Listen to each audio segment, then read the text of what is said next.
I said that I would do a pre-con and a post-con Cincinnati Comic Expo video. Well, Cincinnati Comic Expo is this weekend, and after the open rolls, Brandon will be here, and we are going to talk about all of the headaches and the arduous journey that it is, has been, and continues to be for Everlasting Survivors Volume 1 all day long to get to the Cincinnati Comic Expo.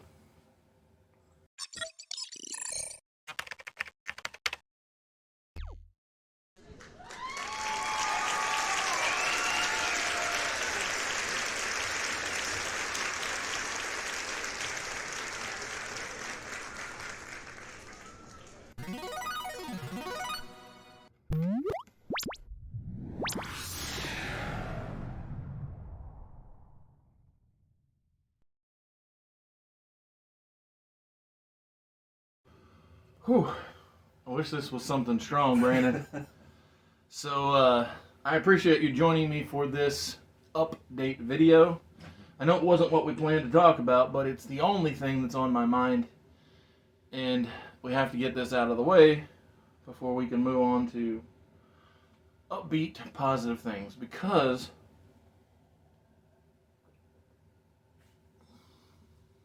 as you know, and presumably whoever's watching knows, the second chance, the second go-around of Everlasting Survivors, Volume 1, all day long, is currently live on Indiegogo in demand.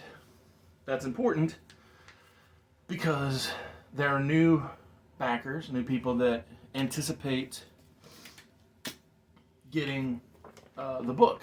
And so, due to the original printer having both health issues and then equipment issues, I had to go to a new place.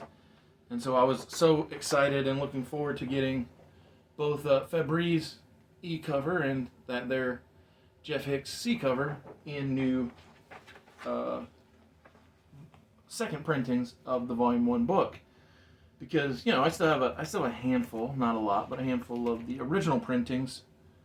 So here's Jeff's A cover and Nick's B cover. As you can tell, I always have to turn the book a little sideways to cut down on that glare because there's some beautiful gloss to those original books. But the funny, I'm glad you laughed, because the funny thing about the second printings, and as I told Jeff when we were talking about it, I was like, things just can't go smoothly. But the thing that happened with the new books is the new printer had printer issues, and with those printer issues, the second printings don't have the same pop as the original books. As you can see, there's not that same I don't even know what you would call it, but yeah. So here's Jeff's C cover and Febreze E cover, like I said. But the problem is that they're all just subdued, if you will, a little muted. Muted. There we go. That's a good way of putting it. But yeah, here's Nick Crook's Grab the new cover. old ones. Absolutely. Because I think that does a better. Oh, for sure.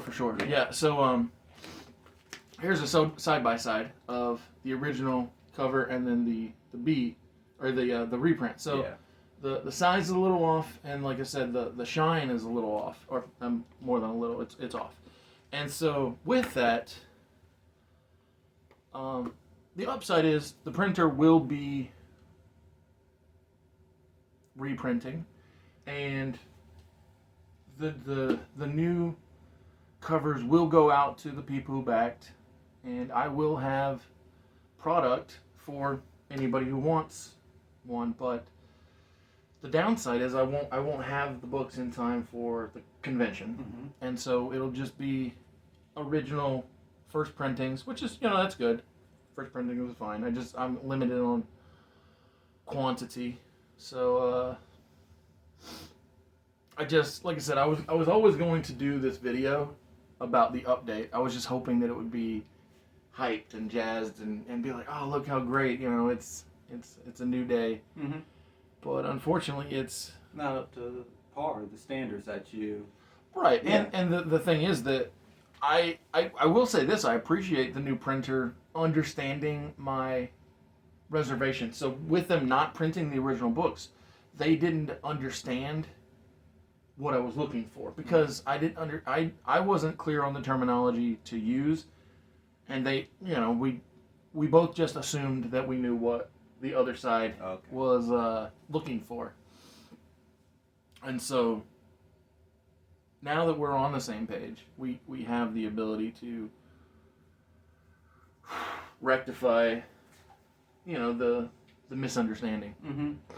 And yeah, it's like the video that you made before. It's like lessons that you wish that you knew. I know, right? It's like, well, this is... and here's how I have to, or choose to, look at life, right? So, have you ever watched Vacation Friends? No. Okay, so on the channel, I reviewed Vacation Friends 1 and 2. Mm-hmm. There's a very pivotal scene in the first film where John Cena and, I forget the actress's name, but Kyla, so John's name is Ron, so Ron and Kyla, they rent this big boat, and while on the boat, John goes to get a drink for his new friend Marcus, Mm-hmm. and tells him to watch out for the rocks, but he misunderstands and says he thinks John Cena is bringing him a drink on the rocks, right? Oh, okay. And so then Marcus crashes the boat into the rocks. The reason this is important is because Marcus and his fiancée, Emily, are very apologetic. Oh, I'm sorry. How can we ever repay you? Mm-hmm. Well, Kyla and Ron find it amusing that the boat was wrecked. They just let it slide off because to them it's a better story that there were issues than if it was just smooth sailing all the way. Oh, okay. And so with my mindset of just my life in general, while I don't love that there was a misunderstanding and there were errors, or errors is even a strong, but there were shortcomings, if you will. So I don't love that, obviously, that's not great, but it's going to make for a better story, right? So in a world where Everlasting Survivors takes off, it's a boom, it's the next hot ticket item, right? Mm-hmm. And actually, there's a good example of this idea. Let me just slide back over here and grab a wonderful, amazing, fun, thoughtful gift that my mother got me for Christmas one year. So, if ever there comes a time in life where I'm 90 and Gamble Comics is Hugh friggin' Mungus, and there comes out a life story, the, the amazing, fantastic, incredible Mr. Super Oz story, Stan Lee, then it'll make for a better memoir that there were bumps in the road than everything just being smooth sailing. Because think about, who wants to watch a movie where everything just goes right all perfect. the time? Yeah, you're like, yeah, I got this, and it's great. It's like, was there anything? No, it just was smooth. Yeah. Okay. And so it's actually, like I said, it's actually a better story. Do I like it? No. But does it make for a better story? Yes. Mm-hmm. And I think that's the big takeaway. That's the thing I have to believe and wholeheartedly get behind is the idea of the story, right? Mm-hmm. So it's a lot like the first time I met Jeff at the convention. So yes, I went to his table because I liked his drawings. Like, I literally have one on the wall right there, a drawing of his, and that he had at the table. But it's not the drawings that really brought us together. It got me to the table, but what kept us there was me telling self-deprecating anecdotes about my life and how that basically everything was in chaos, and he thought it was amusing because I was telling the story to be amusing, like not in a bad way, not like that he's laughing at my plight. No, he understood that I was telling a story, and he was entertained by it because he said to me, he was like, well, if your comics half as entertaining as the stories you're telling, we're gonna be all right. And so obviously we got together. He did the, or we agreed on the price, and he did the art. And so it's a better story than just, oh, life is perfect and all going well, which is why I bring it up. And so I'll have some first printings at Cincinnati Comic Expo. I'll have a significant number of posters, and I'll have a decent amount of shirts. So in the event that I have people who've already bought the book at the con, they'll be able to get merchandise. So that's cool. Oh, also the Gamble comic stickers, I'll have those with me.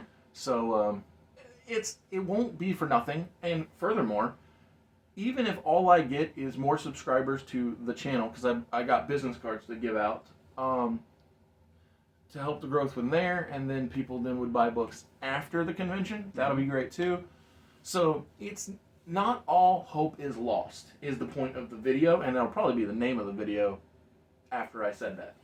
Because I try to look at things in a best case scenario, and I think that is the best case, is that not all hope is lost. Right. So, yeah, there's, even though it's not what you wanted, there's still light at the end of the tunnel. Check this out. It actually almost gives me incentive to book another convention. Okay. Because this will be Cincinnati Comic Expo. Will be my first con on the seller side of the table, not the buyer side.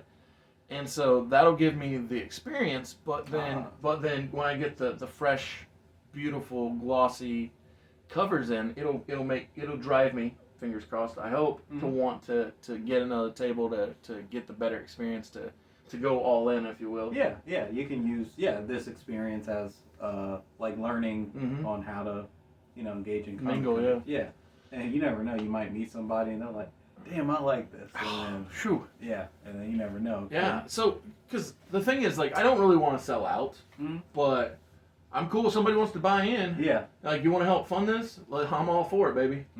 Because, it's hard, because, as you know, just from being together in real life, we've talked about where the story's going, where the characters have been, so, with an influx of an investor, somebody who believed in the product, there's no telling how high it could go, how many books could come from it. So anyway, thanks for listening to me go on about this, because if not for you, I might have been more upset, but it's just easier to put things in perspective and look at the brighter side with someone else to lay it all out with. The glass is half full, not half empty. Yeah. Yeah, see, literally. That's funny right there. I like that. It's way past half. Yeah, now. But, if you're in the Cincinnati area this weekend, come see me and Jeff Hicks at the Cincinnati Comic Expo. Thank you, Brandon, and thank you for watching. See you.